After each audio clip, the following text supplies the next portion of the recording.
Well, my friends, how you all doing? Welcome back to the channel and welcome to a fresh episode of Let's Build Together. This is my kind of Let's Play series in Planet Zoo where we build things together. I like to kind of show you how I build a lot of the stuff rather than just sticking it on the workshop so that you can learn some new tricks and learn how to build some new stuff in Planet Zoo. Now, I will link the playlist above in case you are not aware of what this series is, so you can go and take a look at some of the other builds that we've done together. But obviously I've had quite a few new subscribers lately, so it might be nice for the new people here at the channel to go and check that stuff out. Now, what are we going to be tackling today? Well, this is going to be my kind of fake jagged rock design. This has been seen in the latest build in Tropical Wings, where we've just built out a big sea lion habitat, and I kind of used this technique to build up all of the retaining walls that are at the back of the habitat to kind of disguise the stuff that's behind. It's kind of a regular technique that zoos are doing now to kind of build these more naturalistic habitats. They're kind of using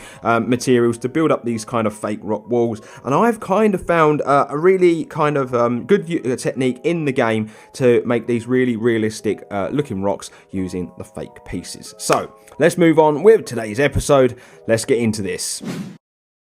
So let's move on to the pieces that you're going to need to build up these little rock wall designs, gang. I've put these three on the screen because they're probably the three that I use the most on the sea lion habitat that I did in Tropical Wings Zoo. But to be fair, you could use any of the aquatic faux pieces to build up these walls. The three that I've put on screen even are the aquatic faux rock 6, the aquatic faux rock 1, and the aquatic faux rock 2. They're the pieces we're probably going to use the most today to kind of build up these designs, mainly number 6, but as I've already said, you can use all of the pieces.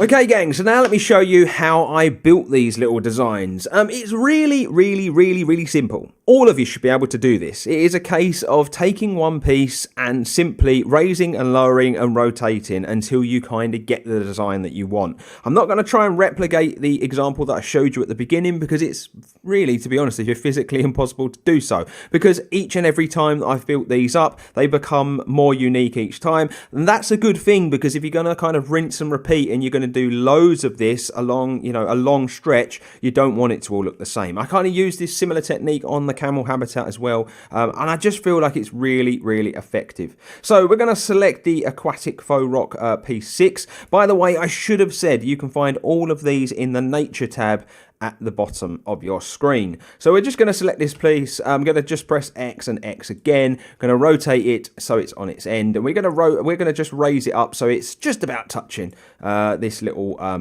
piece that I use to show off the bits and bobs that I make. So we'll just place that piece there. So you've placed one piece, obviously straight away it will give you another place to kind of like repeat what you've just done. We're going to press X so that we can rotate, and all I'm going to do is just rotate this a few times, to be honest with you. We'll press X so that we get our arrows back, and then it's just about kind of putting it where you want it until you kind of get the look that you want. So if we were to rotate there, as you can see straight away, we've changed the way this item looks. We'll put that piece in place. We'll rotate again. We're just going to keep rotating kind of on its end at the beginning. We're just going to pull that inside, and we'll just take that way. So we've done 3, so now I'd like to change it up a little bit more. I take it all the way back to the top.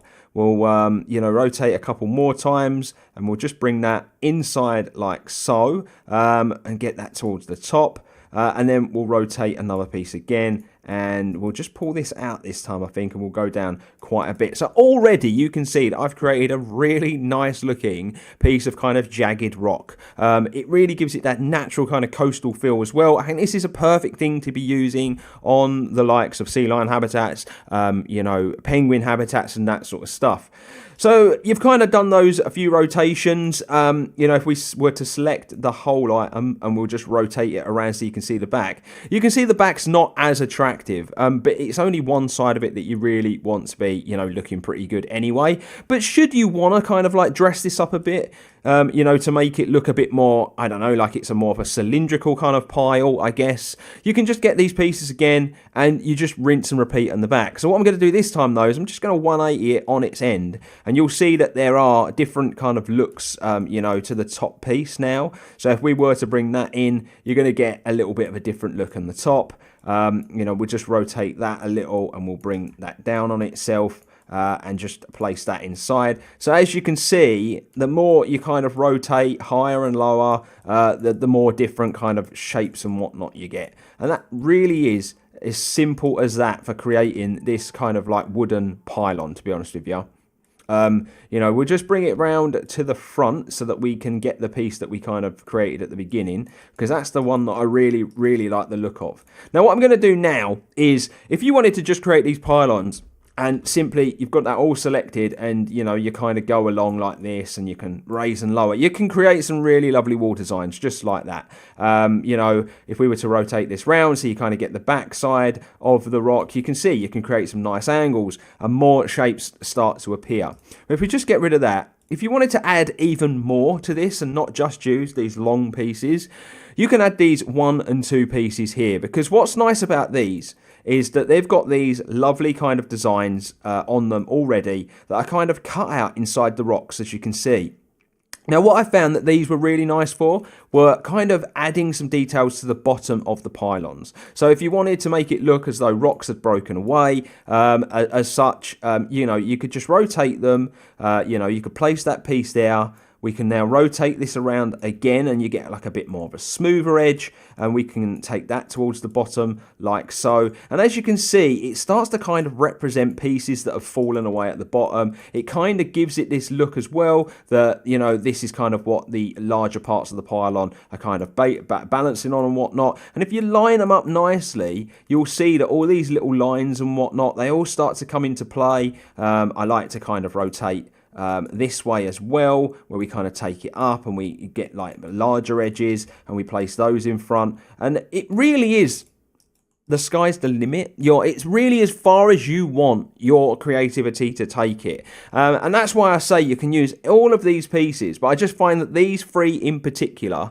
work the best together, especially in trying to create these kind of wall designs. If we were to select this now and just kind of move it along, and let's just rotate that, you know, to the back side like so, we'll just take that down a little bit and we'll just kind of pull that in there like so. And then say we were to go over this side, we'll just rotate to the side a little, and then we'll come out this way and kind of back on itself, and we come inside. Literally, we've used the same piece 3 times there. We've rotated each time and no side really looks the same. And that's the really, really good thing about this technique, is that you know, you're really only as limited as your creativity will let you go. A really, really quick video, a really, really simple tip to be able to build these really cool looking natural flake walls in your habitats. I really hope you take this one and run with it. Have a go for yourself, my friends, and be sure to let me know on the Discord and show me your pictures on how you get on with it. But my friends, we're done and dusted for this tutorial episode and this Let's Build Together. Really, really simple one, and I really hope you've enjoyed it. If you're new around here and you like this sort of thing, please feel free to like the video and drop me a subscribe. It's the best way to not only support this series, the videos that I make, but the channel as well. I'm done, my friends. Until next time, stay safe, stay humble, and I will see you real soon.